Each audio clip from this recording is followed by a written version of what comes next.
everyone. This video is for lesson number 2, real numbers. In this video, we will discuss first topic of the lesson, that is properties of rational numbers. And then we will solve practice set 2.1. But before we start the lesson, let's recall a number system which we have learned in the previous standard. Here they have listed out all the different type of numbers. Let's recall it. Natural number are the counting number which start from 1, 2, 3, 4 and so on. Whole number includes 0. It starts with the 0, 1, 2, 3, 4 and so on. Next is the integer. The set of integer contain 0, all positive numbers and all negative numbers. Next is the rational number, which is denoted by capital Q,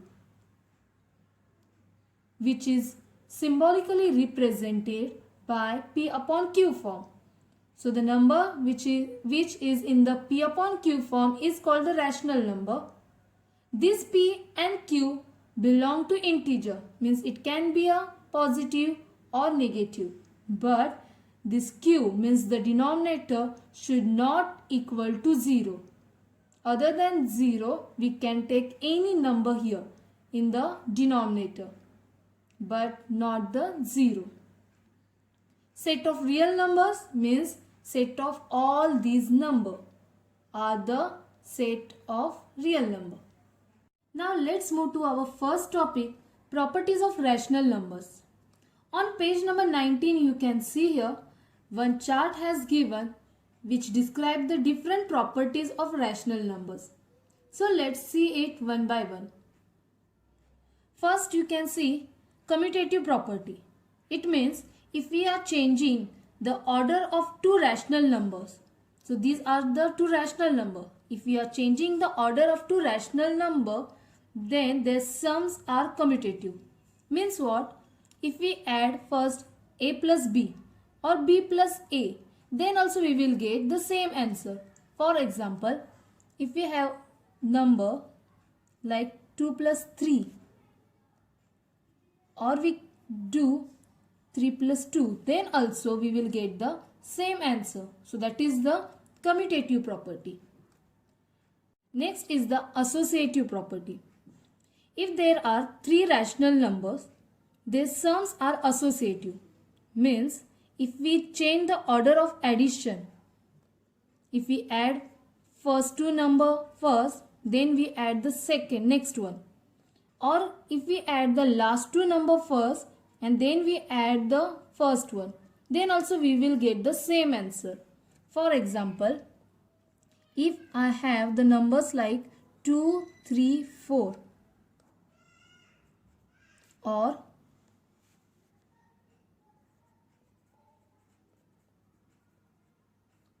now you can see here, if I add 2 plus 3, how much it will be? 5. 5 plus 4, 9. The answer of this process is 9. If we add 3 plus 4 first, we will get the answer 7. Then we add 2, it's equal to 9. For both, we will get the same answer. So that is the associative property. Next is the identity. If we are adding 0 to any number or any number to 0, then also we will get the same number. It means this number is not losing its identity. So 0 is the additive identity of all rational number. For example, 2 plus 0 or 0 plus 2 is equal to 2. We are getting the same number. This 2 is not losing its identity after adding 0 in that. So 0 is the additive identity of all rational number. The last property is inverse. If we are adding the additive inverse means opposite sign. Here we have the plus a. Additive inverse of plus a is minus a. Then we will get the answer 0. So that is the inverse property. For example, if I have the number 4 and the additive inverse of the number 4 is minus 4. If we add these two, we will get the answer 0. So that is the inverse property. Let's see the same properties for multiplication. Commutative property. If you are changing the order of two rational number, then their multiplication are commutative. For example, if we multiply these two number in this order, a into b is equal to b into a, the answer remains same. For example, 2 into 3 is 6 or 3 into 2 is also 6. It means their multiplication is commutative. Next is the associative. If there are three rational number, their multiplications are associative. Means if we multiply in any order, then also we will get the same answer. For example, if I have the number 2, 3, 4. If I multiply these two numbers first, what will be the answer? 3 4s are 12. Into 2, 24. I will get the answer 24. If I change the order, if I multiply 3 and 2 first, 3 2s are 6. Into 4, I will get the same answer 24. So that is called the associative. Next is identity. If we are multiplying any number by 1 or if we multiply any number to 1, then also we will get the same number. It means number is not losing its identity. So 1 is the multiplicative identity of all rational number. Now let's see the last property, inverse property. If we are multiplying the multiplicative inverse to the number, then the answer is 1. For example, if I multiply 4 to its multiplicative inverse, so what will be the multiplicative inverse of 4? 1 upon 4. So what will be the answer here? 4 ones are 4. It will divide each other. Answer will remain 1. The condition is the denominator should not be 0. Means the number we cannot take 0. So that is the inverse property. I hope you understood all the 4 properties of addition and multiplication of rational numbers. Now let's come to the next page. Decimal form of any rational number is either terminating or non-terminating recurring type. Here you can see they have converted the rational numbers into its decimal form. And then they classify them into two types, that is terminating and non-terminating recurring type. So let's understand first what is meant by terminating and non-terminating means. The word terminating means a decimal number that has end, means which is in a limited form. The digits after the decimal form is countable, finite or limited, is called the terminating type. And the digit which don't have any end, who goes on, is called the non-terminating. You can see here all these examples are in the continuation form. They goes on till the infinity. So they are called non-terminating. The recurring type means repetition of any number. You can see here this 2 is repeating till the infinity. That's why they put the dot on the digit 2. Here you can see they have put the dash on a group of number which is repeated in the answer in the decimal form. So these numbers are repeating, that's why it is called recurring. So they all are non-terminating, means unstoppable, who don't have any end, as well as the digits of their answer, their form is repeating also. That's why it is called non-terminating recurring type. I hope you understood the difference between terminating type and non-terminating recurring type. Let's move to the practice set 2.1. Question number 1 is, Classify the decimal form of the given rational number into terminating and non-terminating recurring type. So we have to classify them into terminating and non-terminating type. So first what we will do? We will find the prime factor of the denominators. 5 is already a prime number, so we cannot find their prime factor further. 5, 11 is the prime numbers. 16. What will be the prime factor for this? 2 to the 4, 4 to the 8, 8 to the 16. So these are the prime factor of 16. For 125, 5 5s are 25, 25 5s are 125. So these are the prime factor for the 125. For 6, 2 3s are 6. Now one trick they have mentioned in the above chart. Notice the prime factor of the denominator of rational number. If the prime factor are 2 or 5 only, then its decimal expansion is terminating. If the prime factor are other than 2 or 5 also, then its decimal expansion is non-terminating and recurring.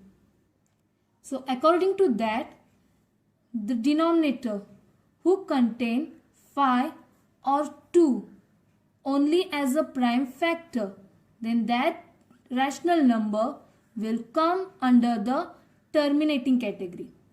So which are they? First one, having the 5 only. We require 2 or 5 only. So this is terminating. This number, third question also terminating as they contain only 2 as a prime factor. This question number 4 contain only 5 as a prime factor, so it is also terminating. Now in question number 2, they don't have any one of the number like 2 or 5. So it is non-terminating recurring type. In question number 6, you can see here the prime factor of the denominator is 2 and 3. But according to our condition, there should be only 2 or only 5. So this 3 is extra here. So we cannot take it in the terminating category. So it will go in non-terminating recurring type. Now let's move to the next question. Write the following rational numbers in decimal form. So to convert the rational number into decimal form, we need to divide numerator by its denominator. So let's see how to do that. So for that, we will write this rational number into a division form.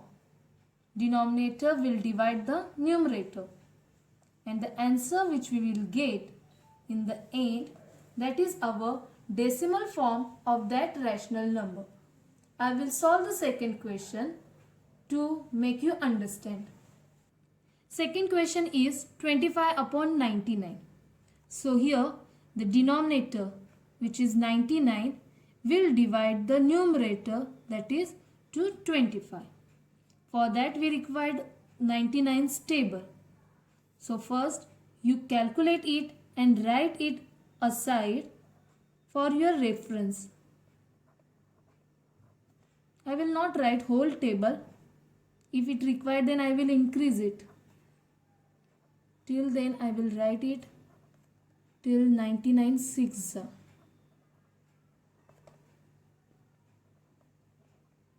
So that is our 99's table that I have written in rough area to take a reference of it while solving this sum.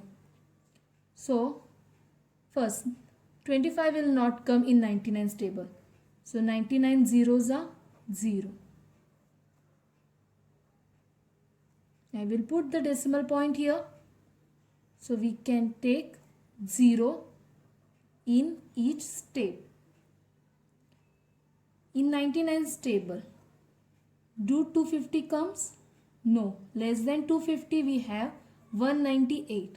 So 99 2s are 198. How much remain? 10 minus 8, 2, then 4 will remain here. We will take carry from 2, so it will become 14. 14 minus 9 is 5 and 1 minus 1 is 0. So this is our new number 52. We can add 1 0 behind the number. So now we have 520. So let's find out the number 520 or less than it. We have 495. 5 99 5 we will get 495. How much will remain? 5. 11 minus 9 2 0. So we got the 25 again here. It means the cycle will goes on. 2 198. Again we will get 52 means 520. Means this 25 number in the answer will repeat. In question it will repeat. So I will not solve it further. Directly I will mention it as 0.25 and I will put a dash on the number 25 because this 25 is recurring. It is repeating in the answer. So I hope you understood how to solve the question. Question number 2, which is how to convert the rational number into a decimal form. The remaining question of question number 2 you can try by your own in the same way. Now see the question number 3.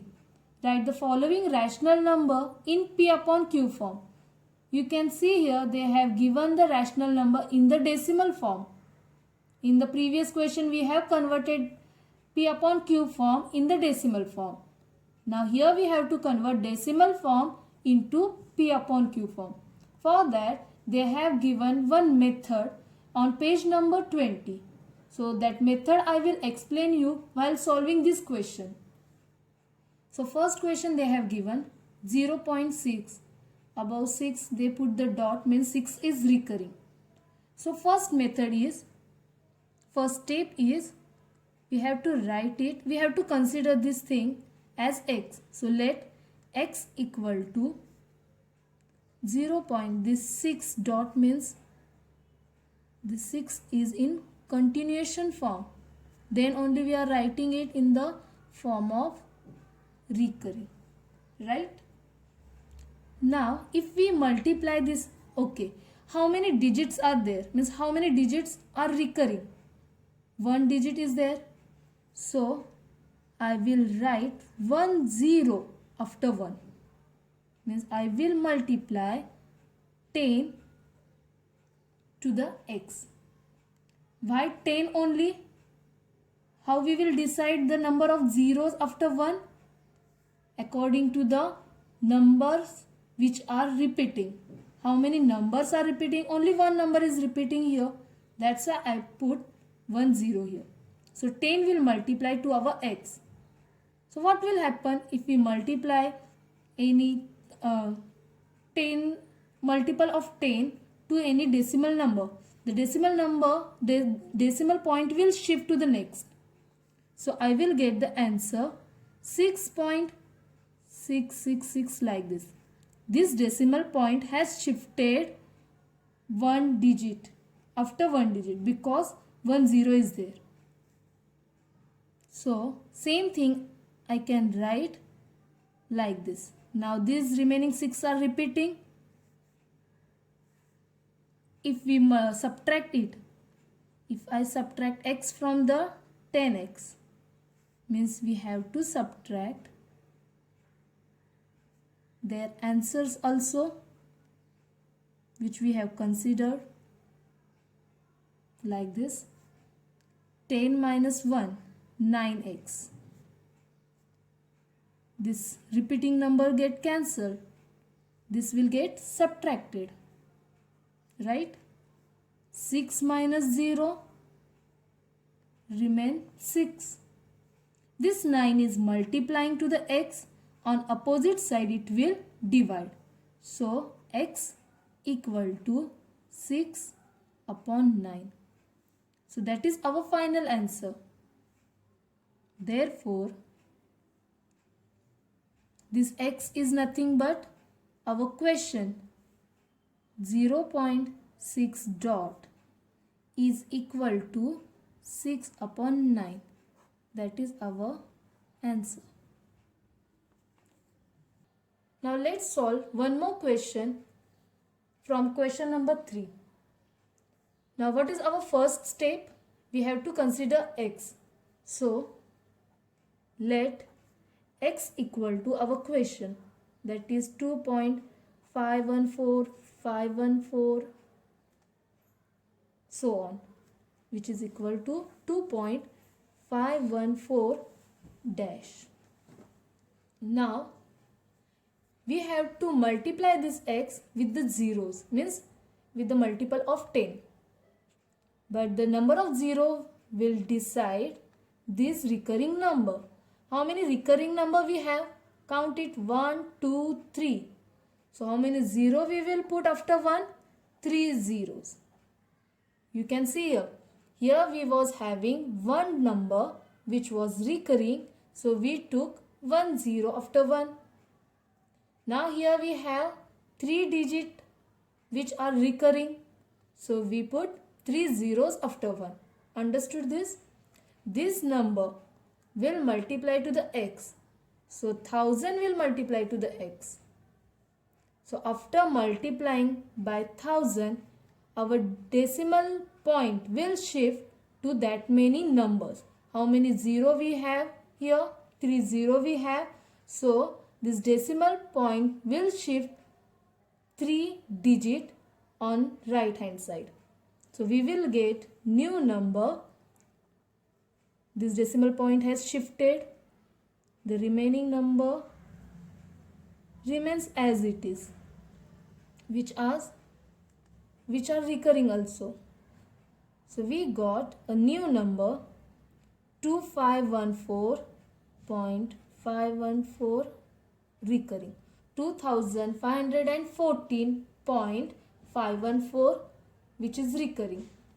Now we will subtract this 2. We will subtract x from the 1000x.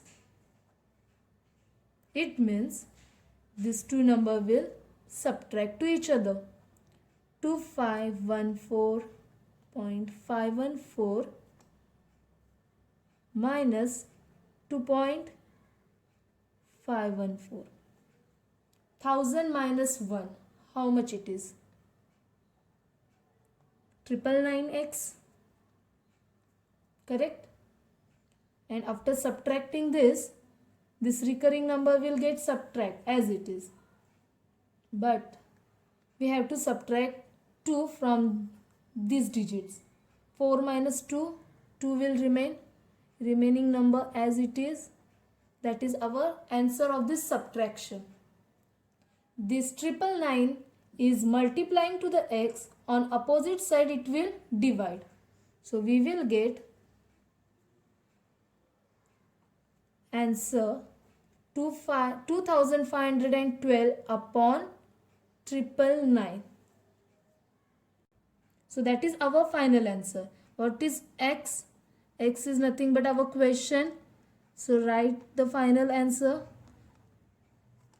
in the P upon Q form. It is very easy actually. Here we are doing only the subtraction as operations. Nothing extra calculation we are applying here. Very simple for solving. Let's see one more question. We have 0.37. 37 is recurring. Now what we will do first? We will consider the question as x. So let x equal to 0.37. As we know, there is 2 digit after the decimal point which is recurring. So we will take 20 after 1. That will become 100. So 100 will multiply to the x. So our new answer will become 37.37. Now we will do the subtraction of these two. So 100x minus x. that will be 99x, and 37.37 minus 0.37 equal to 37. This recurring number will get cancelled. This 99 is multiplying to the x, on opposite side it will divide. So that is our final answer. Put the value of x, that is our question, 0.37 equal to 37 upon 99. I hope you understood how to solve this kind of question. Here we have converted decimal form into P upon Q form. So here we have finished the practice set 2.1. The remaining question of practice set 2.1 you solve by your own for your practice.